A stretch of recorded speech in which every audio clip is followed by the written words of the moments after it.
اور اب میں وہ بات کہنے والا ہوں جو بہت ہی اہم ہے، بہت ہی اہم ہے، اور میں سمجھتا ہوں کہ ناظرین کو بھی اس کو بہت غور سے سننا چاہیے کہ یہ شریعت کیوں ہے؟ نماز، روزہ، حج، زکوٰۃ، یہ شریعت کیوں ہے؟ شریعت آپ کے اندر جا رہی ہے، شریعت ان پٹ ہے، ان پٹ ہے، تو آؤٹ پٹ کیا نکلنا چاہیے؟ میں اپنے نوجوانوں اور بچوں کو سمجھا دوں کہ ہر مشین کی دو چیزیں ہوتی ہیں، ایک ہوتا ہے ان پٹ اور ایک ہوتا ہے آؤٹ پٹ۔ ایک پنکھا، بجلی کا پنکھا، اس کا ان پٹ کیا ہے؟ اس کا ان پٹ ہے الیکٹریسٹی، اور اس کا آؤٹ پٹ کیا ہے؟ ہوا، جو ہمارے لیے فائدہ مند ہے۔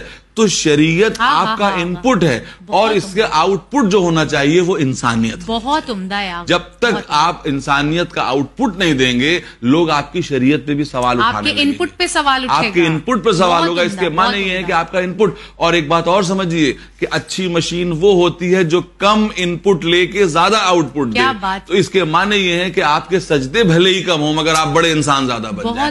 کہیں ایسا نہ ہونے پائے کہ سجدوں کی تعداد وہ بہت طویل ہے لیکن انسانیت میں آپ فیل ہوئے۔ تو آپ، شریعت آپ کا ان پٹ ہے، شریعت آپ کے اندر جا رہی ہے تو کچھ نکل کے بھی تو آنا چاہیے، اور جو کچھ نکلنا چاہیے میں سمجھتا ہوں وہ ہے انسانیت۔ آپ بڑے انسان بن جائیں، خمس دے کے آپ بڑے انسان بن جائیں، حج کر کے آپ بڑے انسان بن جائیں، اور اگر آپ خمس دے کے بڑے انسان نہیں بنے تو یاد رکھیے کہ آپ کا پیسہ جو ہے وہ پانی میں چلا گیا۔ آپ کسی بھی کیٹیگری سے حج کر لیجئے لیکن واپس آ کے آپ زیادہ بڑے انسان نہیں بنے تو سمجھ لیجئے کہ آپ کا سفر تو ہو گیا، ریلیجس ٹورزم تو ہو گیا، لیکن حج قابل قبول نہیں۔ ہر بار جب آپ سجدے میں جائیں تو سجدے سے سر اٹھانے کے بعد آپ کو لگے کہ اللہ کے مخلوق کے سامنے ہم اور زیادہ جھک جائیں۔ تو یہ جو شریعت ہے، شریعت مقصد نہیں ہے، شریعت کے ذریعے بلند انسان بننا مقصد ہے۔ شریعت آپ کے لیے ہے، آپ شریعت کے لیے نہیں ہے۔ خداوند عالم آپ کا دیا ہوا پیسہ اللہ کی جیب میں نہیں جاتا ہے، آپ کو انسان بنانے کے لیے اس نے شریعت دی، ٹھیک ہے نا؟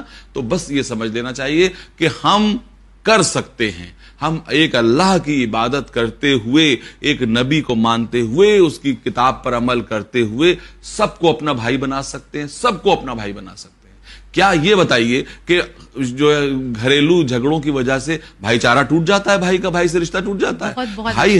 بھائی ہے وہ بھائی رہے گا، ٹھیک ہے، مکتب فکر الگ ہے تو کیا ہوا، اس کے باوجود وہ ہمارا انسانی بھائی۔